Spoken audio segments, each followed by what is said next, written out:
আমরা বলেছি যে বাংলাদেশে একটা ফেয়ার এবং ক্রেডিবল ইলেকশন অত্যন্ত জরুরি, কারণ বিগত ৫৫ বছরে বাংলাদেশের যে ক্রাইসিস তৈরি হয়েছিল এর অন্যতম প্রধান কারণ ছিল সুষ্ঠু এবং সঠিক নির্বাচনের অভাব। এবং আমরা এটা দৃঢ়ভাবে বিশ্বাস করি এই যে স্টেলমেটটা তৈরি হয়েছে বাংলাদেশের রাজনীতির অঙ্গনে, এটার জন্য আজকে অত্যন্ত প্রয়োজন হচ্ছে আগামী একটি সুষ্ঠু এবং অবাধ নির্বাচন। যদি আগামী নির্বাচনটি অবাধ এবং সুষ্ঠু না হয়, নিরপেক্ষ না হয়, তাহলে ক্রাইসিস কিন্তু শেষ হবে না, ক্রাইসিস আবার নতুন করে তৈরি হবে এবং এটা আরও গভীরতর হবে। আমরা এটা তাদেরকে স্পষ্ট বলেছি এবং আমরা আশঙ্কার কথা বলেছি। গত ১-২ সপ্তাহ ধরে বাংলাদেশে সরকার এবং আমাদের ল এনফোর্সিং অথরিটি যারা আছে, ইনক্লুডিং সেনাবাহিনী, যেভাবে একটি বিশেষ দলের প্রতি ঝুঁকে পড়েছে এবং প্রশাসন যেভাবে একটা দলের আনুগত্য দেখাচ্ছে, এতেই আশঙ্কা তৈরি হয়েছে যে আগামী নির্বাচনটি কি আবার পাতানো নির্বাচন হবে কিনা, অতীতের নির্বাচনগুলোর মতো। আমরা মনে করি এর ধরনের পাতানো নির্বাচন বাংলাদেশকে ধ্বংসের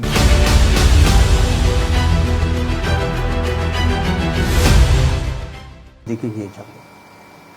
আমরা ইলেকশন কমিশন, গভর্নমেন্ট এবং অল আদার ইনভলভ অথরিটির কাছে আবেদন করি তারা যেন এখনই এ ব্যাপারে নিরপেক্ষ হয় এবং বাংলাদেশকে সেভ করার জন্য তারা ভূমিকা পালন করে। ইউরোপিয়ান বলেছে তারা হাইয়েস্ট নাম্বার অফ অবজারভার এখানে পাঠাবে এবং বলা যায় এই নির্বাচনেই তারা বিদেশি পর্যবেক্ষক পাঠানোর জন্যে তারা এগ্রি করেছে এবং বাংলাদেশে করেছে, কারণ এর আগের নির্বাচনগুলো আসলে পার্টিসিপেটরি ছিল না। আমরা বলেছি আমরা এটাকে ওয়েলকাম করি। এরপর ওনারা কনসার্ন ফিল করেছেন যে রোহিঙ্গা ইস্যু কী হবে। আমরা বলেছি আমরা যদি ক্ষমতায় যাই তাহলে আমরা সম্মিলিতভাবে দেশ এবং অন্যান্য বিদেশি যে স্টেক হোল্ডার আছে সকলকে মিলেই এই রোহিঙ্গার রিপ্যাট্রিয়েশন, তাদের সিকিউরিটি এবং সেখানে একটা ডেমোক্রেটিক রাইট এস্টাবলিশ করার ক্ষেত্রে আমরা ভূমিকা পালন করব আন্তর্জাতিক উদ্যোগের মাধ্যমে ইনশাআল্লাহ। তো তারাও এটা বলেছে, রোহিঙ্গাদের আপনারা জানেন যে হাইয়েস্ট ডোনার হচ্ছে ইউরোপীয় ইউনিয়ন।